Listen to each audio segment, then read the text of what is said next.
আজ আমরা জানব উম্মে কুলসুম রাদিয়াল্লাহু আনহা নবীজির চতুর্থ কন্যার অনন্য জীবন কাহিনী। উম্মে কুলসুম রাদিয়াল্লাহু আনহা এর পূর্ণ নাম উম্মে কুলসুম বিনতে মুহাম্মদ সাল্লাল্লাহু আলাইহি ওয়াসাল্লাম। তিনি ছিলেন নবী করিম সাল্লাল্লাহু আলাইহি ওয়াসাল্লাম ও তার প্রথম ও মহান স্ত্রী হজরত খাদিজা রাদিয়াল্লাহু আনহা এর কন্যা। তার বড় বোনেরা হলেন জন রাদিয়াল্লাহু আনহা, রুকাইয়া রাদিয়াল্লাহু আনহা, ফাতিমা রাদিয়াল্লাহু আনহা।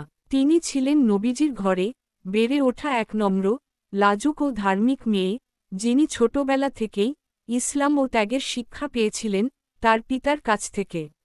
মক্কার কোরাইশ সমাজে নবী করিম সাল্লাল্লাহু আলাইহি ওয়াসাল্লাম ছিলেন অত্যন্ত সম্মানিত ও সত্যবাদী মানুষ। তখন তার ঘর ছিল শান্তির প্রতীক। খাদিজা রাদিয়াল্লাহু আনহা এর স্নেহে ও নবীজির নৈতিকতায় তার কন্যারা বেড়ে ওঠেন আল্লাহভীতির এক পরিবেশে। কিন্তু নবুয়তের পর যখন রাসূলুল্লাহ সাল্লাল্লাহু আলাইহি ওয়াসাল্লাম আল্লাহর একত্বের দাওয়াত দিতে শুরু করলেন, মক্কার নেতারা তার বিরুদ্ধে অবস্থান নেয়। সেই কঠিন সময়ে নবীজির পরিবারও নানা যন্ত্রণা ও অপমান সহ্য করেছিল।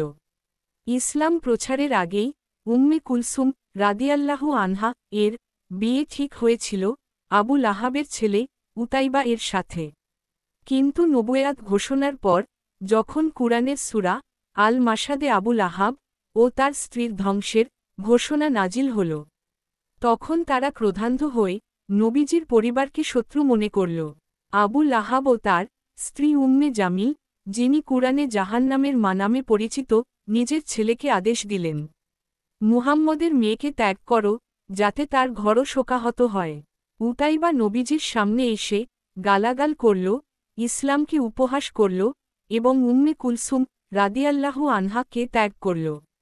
তখন নবীজির চোখে অশ্রু চলে আসে। তিনি বলেছিলেন, হে আল্লাহ, তুমি এই অন্যায়ের বিচার করো। পরে ইতিহাসে দেখা যায় উতাইবা এক ভ্রমণে গেলে এক ভয়ঙ্কর সিংহ তাকে আক্রমণ করে হত্যা করে। যেমন নবীজির দোয়া ছিল, এটি ছিল আল্লাহর পক্ষ থেকে এক সতর্ক। এই ঘটনার পর উম্মে কুলসুম রাদিয়াল্লাহু আনহা এর জীবন একা হয়ে গেল। কিন্তু তিনি কখনো অভিযোগ করেননি, কখনো নিজের কষ্টের কথা মুখে আনেননি। তিনি বিশ্বাস করতেন যে কষ্ট আল্লাহর পথে আসে তা আসলে রহমতের পথ। নবীজির কন্যারা তখন কুরাইশদের দ্বারা বয়কটের মুখে পড়ে শিবে আবি তালিব নামের এক পাহাড়ি উপত্যকায় ৩ বছর তারা অবরুদ্ধ অবস্থায় জীবন কাটান। খাবার পাওয়া ছিল কঠিন, পানি ছিল সীমিত, শিশুরা কাঁদত ক্ষুধায়। কিন্তু উম্মে কুলসুম রাদিয়াল্লাহু আনহা তবু ধৈর্য ধরেছিলেন, কুরআন পাঠ করতেন এবং অন্যদের সান্ত্বনা দিতেন। যখন মক্কার মুশরিকরা মুসলমানদের ওপর নির্যাতন বাড়িয়ে দেয়, নবী করিম সাল্লাল্লাহু আলাইহি ওয়াসাল্লাম মদিনায় হিজরতের অনুমতি দেন। তখন একে একে নবীজির পরিবারের সদস্যরাও হিজরত করেন। উম্মে কুলসুম রাদিয়াল্লাহু আনহা এর বড় বোন রুকাইয়া রাদিয়াল্লাহু আনহা ও তার স্বামী হজরত উসমান রাদিয়াল্লাহু আনহু আগেই হিজরত করেছিলেন। পরে রুকাইয়া রাদিয়াল্লাহু আনহা বদরের সময় অসুস্থ হয়ে মারা যান। বোনের মৃত্যুর পর নবীজির প্রিয় জামাতা উসমান রাদিয়াল্লাহু আনহু খুব কষ্টে ছিলেন।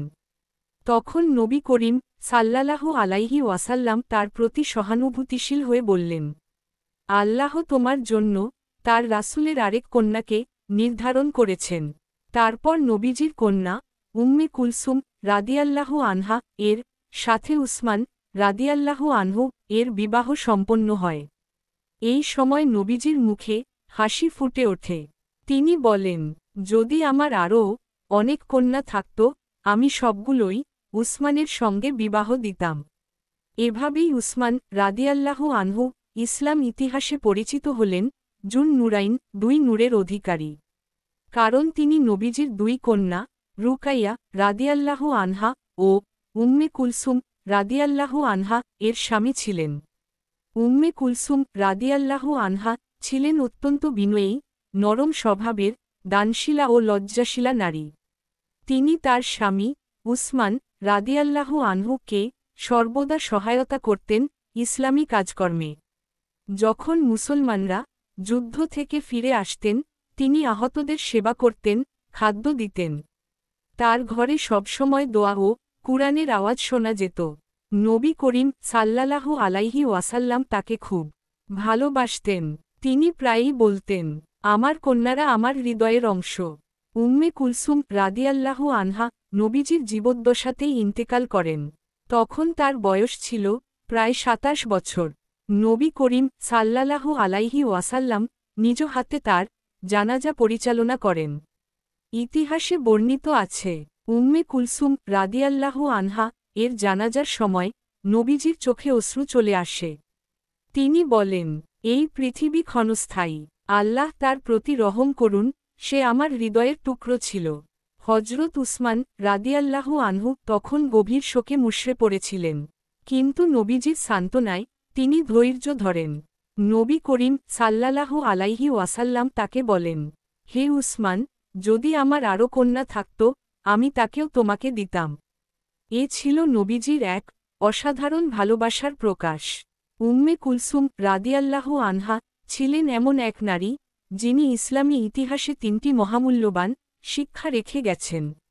ধৈর্যের শিক্ষা, তিনি তার বিয়ে ভেঙে যাওয়ার কষ্ট, সমাজের অবমাননা ও মক্কার বয়কটের দিনগুলো সব কিছু আল্লাহর সন্তুষ্টির জন্য সহ্য করেছেন। ত্যাগ ও ভালোবাসা, তার জীবন দেখিয়েছে এক নারীর শক্তি শুধু কথায় নয়, ঈমানের দৃঢ়তায়। তিনি পরিবার, সমাজ ও স্বামীর প্রতি ছিলেন আনুগত্যের প্রতীক। বিশ্বাস ও ঈমানের উদাহরণ। মুশরিক সমাজে থেকেও তিনি ঈমান থেকে এক মুহূর্তও বিচ্যুত হননি। তার প্রতিটি পদক্ষেপ আল্লাহর পথে ছিল দৃঢ়। একবার এক মহিলা তাকে জিজ্ঞেস করেছিলেন, আপনি কষ্টে থেকেও কিভাবে এত শান্ত থাকেন? তিনি বলেছিলেন, যার অন্তরে আল্লাহর স্মরণ আছে তার কষ্টও সান্ত্বনা হয়ে যায়। তিনি ছিলেন নবীজির ২ নূরের জামাতার স্ত্রী, এক অনন্য মর্যাদার ধারক, যার জীবনের প্রতিটি অধ্যায় ইসলাম ও ত্যাগের সুবাস ছড়িয়ে দেয়। আল্লাহুম্মার রনোয়েন উম্মে কুলসুম বিনতি মুহাম্মদ ওয়ার্দো আন্না বিহ রাহমাতিকা বা আরহামার রাহিমিন। হে আল্লাহ, উম্মে কুলসুম বিনতে মুহাম্মদ রাদিয়াল্লাহু আনহা এর প্রতি তুমি সন্তুষ্ট হও, আর আমাদের প্রতিও তোমার রহম করো, হে সর্বাধিক দয়ালু।